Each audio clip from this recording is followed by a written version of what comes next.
Good afternoon, everyone. My name is Claire, and today I'm going to be talking about truth and personal harmony. So, one thing you need to know about me is I love my grandma so much. We have a lot in common. We both have had major knee surgeries, and we both have arthritis, so we literally feel each other's pain most of the time. I'm very close with my grandma, and one thing I can tell you about her is she is one of the most stubborn people on the entire planet. She loves to be right, and she hates to admit when she's wrong. And I know some of you probably know someone who's like that, who's really stubborn, or maybe you're stubborn yourself, and sometimes that can cause some issues. Truth and personal harmony are really important because they help us be who we are. If we're not peaceful and honest with ourselves, we will never be able to achieve that in the world. So that's why it's so important to talk about what truth and personal harmony are. So today, I will be telling you what truth is, what personal harmony is, and then how we can use honesty to achieve personal harmony. So first of all, truth is an ethical value and a moral virtue. There is a lot of different philosophies about truth, and we see a lot of truth kind of discourse, I guess, in our daily, day-to-day lives. So according to Wood 2013, Thomas Aquinas asserted that God is truth, and in that God exemplifies truth to the highest degree and is the cause of all truth. So this is an example of how we see truthful discourse and kind of religiously affiliated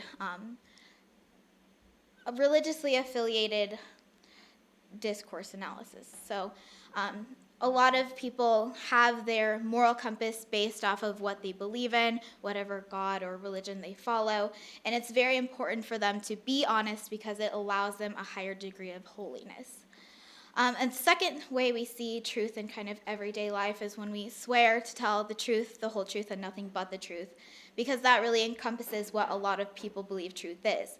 If you leave a puzzle piece out of the puzzle, it's not complete. So therefore, if you leave facts or certain steps out of the truth, the full picture isn't there. So you're not telling the truth, you're lying, you're being deceitful, which is never a really good idea. It's not really super ethical. There's a lot of issues that come up when you're doing that.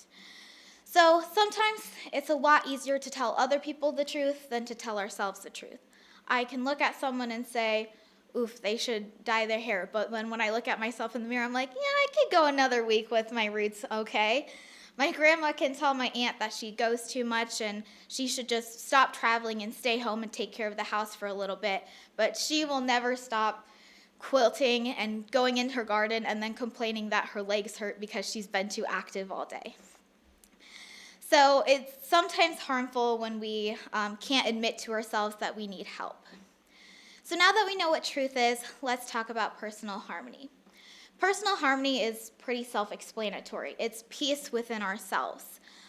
Francois Ferdinand said that peace does not dwell in outward things, but within the soul. And that's really kind of a message that I want to leave with you. Peace is all about knowing who we are and being comfortable with that. We know our place in the world. We're happy with the decisions we're making. We know that our actions have value to them and that it kind of reflects who we are as a person. Personal harmony means that we don't have guilty feelings, we don't have entangled thoughts, we're not wrestling with anything inside, we're completely happy with how we are living our lives. A lack of truth in our lives can have a negative effect on our mental health, our spiritual health, and even our physical health. If we can't admit to ourselves that we need help, then we're never going to go get it. A lot of people say the first step in getting help is admitting that you have a problem, and that is definitely the truth. So this last couple weeks, I called my grandma, and she told me she was sick. She's been sick for a while. Grandpa made her go to the doctor because she would never admit that she needed to go to the doctor. So it turns out she had a sinus infection. She's all better now, so no worries, but if she would have just identified that maybe this was a little more than a cold, it shouldn't be lasting this long, she would have gone to a doctor earlier and not have to have been forced to go, and then she would have gotten better sooner. So it's just a matter of identifying what's wrong and how we can fix it. So now that we know what truth is, what personal harmony is, how can we achieve honesty in our lives? How can we achieve personal harmony? The first step I would suggest is self-reflection. We need to look in the mirror and say, okay, my roots need to get re-dyed. They're bad. That's not good. We also just need to be able to see kind of our place in the world. If I'm being rude to someone or my boss is being rude to me, I need to think, okay, why is this happening? What did I do to cause that problem? Is it something I can control or is it out of my control? Self-reflection really helps us achieve personal harmony because we can identify things about ourselves that we want to improve. We can identify things about ourselves that we need to seek help to improve. And that's really important, is knowing when you need to ask for help. Because as much as we love to be right, as much as we love to do things ourselves and be independent, sometimes that's just not possible. We just can't do everything ourselves. We're not Atlas. We don't have the world on our shoulders, right? So a second great strategy is to keep honest company. By accepting constructive criticism from people we trust, we can see things about ourselves that maybe our mirror check didn't reveal to us. So we can learn some things about ourselves that we need to fix, and they can help us fix those things.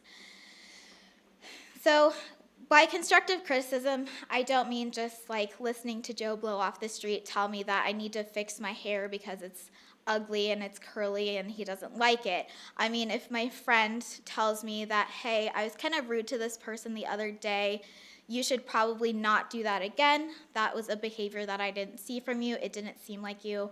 Or if my mom tells me, hey, you've been kind of slacking on cleaning your room. I know you're an organized person, so what's the matter? How can we help this? You need to get your stuff together and just get it done, right? So constructive criticism from honest people is very important. And again, honesty is such a value in friendship. We want our friends to be honest with us. We want our friends to be able to call us out when they see us having bad practices, doing bad things. Because first of all, if we're not honest, that's kind of a toxic relationship. Gaslighting, all of that is a big trend on social media. We're calling out the gaslighters, right? But it's really a true thing. Toxic relationships aren't going to benefit our lives. They're just going to drag us down. And not make us any better. So having friends is one of my favorite things. I love that my grandma's my friend because she will tell me if anything's wrong. And, then I feel comfortable saying, hey, Grandma, sit down. You're done today. You're going to hurt, and I don't want to listen to you complain about your knees hurting. I know your knees are going to hurt because my knees hurt, so it's only a matter of time before yours do. So those are two different strategies that we can use to achieve personal harmony in our lives.